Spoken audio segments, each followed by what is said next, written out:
bem-vindos ao nosso canal YouTube, nesse Falando Nisso de hoje, com uma pergunta muito simpática de Hugo Rocha. Professor Dunker, poderia fazer um vídeo sobre pais de pet e a preocupação excessiva com os animais que pode prejudicar os relacionamentos com as pessoas? Até que ponto é saudável viver em função dos pets? Como essas pessoas podem lidar com a angústia de deixar seus pets em casa para sair com os amigos ou para viajar? Qual a diferença entre um pet e uma criança? Obrigado. Questão super legal. Dediquei a essa pergunta um capítulo, chamado Amor pelos Animais e Seus Limites, desse meu livro, Reinvenção da Intimidade, Políticas do Sofrimento Cotidiano, que saiu aí pelo Ubu, editado pela querida Florence. Então, a gente pode dizer assim que a presença dos animais nas nossas formas de criação, ela é muito antiga e ela é muito importante. Então vamos lembrar, que os animais estão lá e eles despertam um tremendo fascínio em nós quando éramos pequenos. Como explicar esse fascínio? A gente pode dizer assim, os animais de estimação, eles aparecem como metonímia de nós mesmos. O que é metonímia? É aquela transmissão por contato, por contiguidade de propriedades de um para o outro. Então os animais domésticos, eles são pequenos como nós que somos criança. Eles no começo eles não falam, e como nós também não falávamos. Eles, por outro lado, são parte da família, eles têm um lugar, eles se comunicam com a gente, eles, vamos dizer assim, se prestam muito bem a ser esse duplo do humano. Esse como eu, mas só que não é eu. Isso então permite a gente inferir que os pets são parte do nosso processo de aprendizagem, de que a gente vai descobrindo como é que é amar e ser amado.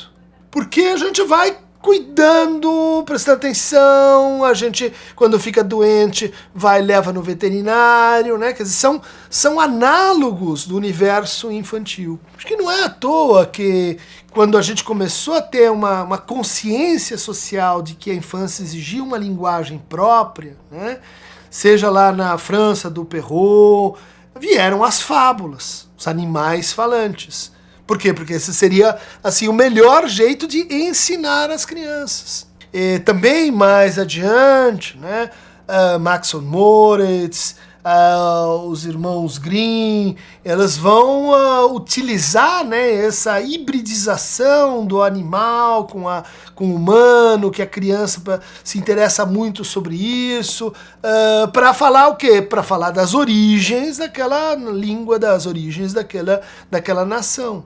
Portanto, ter animais é muito importante, inclusive para a gente poder ensinar como a criança vai ali amando e sendo amada. E também é por isso que no momento de confrontação com a autoridade, no momento em que a criança pergunta assim, não, mas por que você que manda? Por que é você que diz que é a hora que eu vou comer, a hora que eu vou tomar banho, que eu tenho que comer brócolis, que eu tenho que ir para a escola? Por que quem falou que é você que manda nesse negócio? E os adultos começam, às vezes, a ponderar e etc. É muito difícil essa pergunta. É assim porque é assim, sempre foi, etc. Não, e existe um fundamento para essa resposta, um fundamento fantasmático no Freud, que é o quê? Que é o totem. Então a origem da sua autoridade é, no fundo, um poder pré-humano, infra-humano, super-humano, dado aí pelo ancestral que não é mais um como eu. Olha só o que acontece aí. É a metonímia, só que invertida. Não é como eu, porque é um deus, porque é um coelho sagrado, porque é uma árvore castanheira que fala, enfim, é uma derivação, do pet. Mas vamos passar então para o segundo lado da questão, que aí a gente cresce e daí a gente, adulto, acolhe um pet, né? E a pergunta, ela já joga com isso, dizendo assim, qual é a diferença entre um pet e uma criança? Vamos responder de chofre. Um pet não cresce, não fala, não vai embora e vai para a faculdade. Um pet não responde agressivamente quando você diz para ele que ele precisa pôr uma outra roupa e levar o casaco para quando vai sair. Em geral, o pet não nos contraria muito, ou pelo menos não nos contraria, como uma criança que vai crescendo. E no crescimento dessa criança, a gente vai transformando as nossas gramáticas de amor, né? Então, o cachorro, o gato, o peixe, o passarinho, ele fica naquela posição em que ele é amado pelo que ele é, né? Porque ele é pequeno, porque ele está sobre a minha guarda, porque ele está sobre a minha proteção, né? E isso, olha lá, guarda e proteção, formas de amar. Isso incita, isso desencadeia em nós a recapitulação daquelas antigas, mais, no fundo, primeiras, né, experiências amorosas. Mas eles não passam desse momento para o momento em que eles entram na comunidade humana das leis, né? E junto com isso vem duas coisas que diferenciam muito, né, a posição no animal. Eles não adquirem independência e nem autonomia, né? Vão fazer suas próprias leis. E isso é uma coisa que a gente gosta, mas que pode levar a certos perigos, vamos dizer assim. Um perigo psíquico importante é que quando essa substituição, né, criança, animal, ela não respeita o fato de que se trata de uma metáfora, né? E nessa metonímia, primeiro metáfora, depois é um como ser, é como ser uma criança. O que acontece quando a gente desconhece isso? A gente começa a negar que um animal é um animal, né? Que esse animal ele tem uma história filogenética, que ele desenvolveu-se no quadro da sua espécie com determinadas demandas que foram selecionadas, né? Portanto, talvez seja desagradável para ele vestir uma roupinha, ou ter um babador.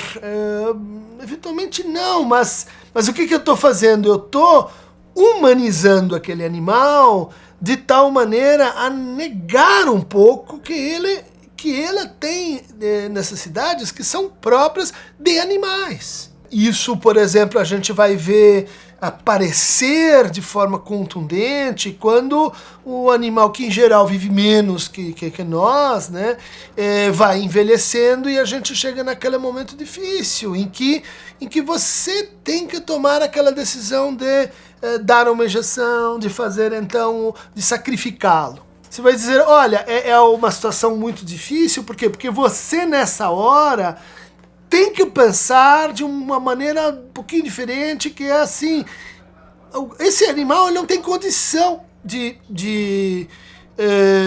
pedir para morrer. Esse animal, ele exprime o sofrimento numa linguagem que talvez você não consiga escutar. Ele parou de brincar, ele começa a se coçar, ele começa a fazer pacing, ele altera a sua alimentação, ele faz uma série de coisas que são próprias, né, do animal enquanto, né, essa espécie. E isso, então, acusa o quê? Né? Acusa uma captura do animal no nosso narcisismo, em que a gente começa a gostar dele projetivamente, né? A gente começa a gostar dele como uma espécie de espelho, porque aí, através dele, eu gosto de mim mesmo. Eu reforço que eu sou esse super poderoso, que ama muito, que faz tudo certo, e etc. E ele late como late, e você recebe naquele latido uma fortíssima expressão devolutiva de amor. Sim e não. né? Que amor é esse? Ele é, em parte, um amor narcísico, né? Com metonímia, né? Ele é uma extensão de mim, o que, tudo bem, faz parte da nossa forma de amar. Mas, se isso começa a se inflar, isso vai fazendo a gente prescindir de outras formas de amar, mais metafóricas, mais ligadas à ideia de que somos parecidos, mas somos diferentes, né? E aí a gente vai então pensar que o animal não é uma criança. O animal é um animal e tem que ser amado, e aí é mais difícil. Amado pelo que ele é. Não pelo que você quer transformar, não pelo uso que você quer dar, não pela maneira como você quer pôr aquele animal. Às vezes, como dizia, né, o Lacan, em relação a mesmo às crianças, né, que é uma função assim de rolha, né, para tamponar nossas faltas, para tamponar nosso desamparo, para tamponar a nossa dificuldade de procurar amores, de se decepcionar com amores. Lembra, né? O animal não decepciona, ele está lá sempre com o mesmo gato que não vem quando você chama, ele está lá, e a presença dele, ela faz essa função de signo amoroso. Então, viver em função do pet, né? Não posso viajar, por quê? Porque ela vai ficar com a vizinha, vai ficar num hotel, e os outros não sabem cuidar dele como eu sei. Você está falando de uma criança ou você está falando de um animal, né? Quer dizer, nessa hora, será que não seria importante a gente levar em conta essa diferença? É muito importante. É muito importante não só para você, para ele também. Isso pode, como você está aludindo aqui, né? Não diria assim prejudicar a relação com as pessoas, mas inflar um pouco demasiadamente, um pouco artificialmente, o seu narcisismo.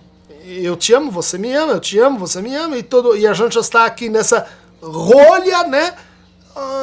Às vezes isso serve para não olhar para o lado, não olhar para fora, não olhar para outros amores que eventualmente poderiam ter outras qualidades, né? Não se trata de hierarquizar, mas de outras qualidades. E a gente vai ver esse funcionamento narcísico, né, em duas situações muito interessantes. A primeira é aquela pessoa que ela só pode ter um animal que é da raça X, Y, Z, comprado da Nova Zelândia e etc. E que, bom, né, tua capacidade de amar tá ligado com isso. Tá bom, é legal, eu também gosto de escolher quem eu vou amar, mas às vezes isso já é uma denúncia, né, de que há uma descompensação narcísica em curso. E a outra situação é aquela pessoa que não consegue se impedir de amar e acolher um animal em casa, né, a mãe gateira ou o pai cachorreiro, em que, assim, aquele amor, ele tá tão atravessado pela piedade,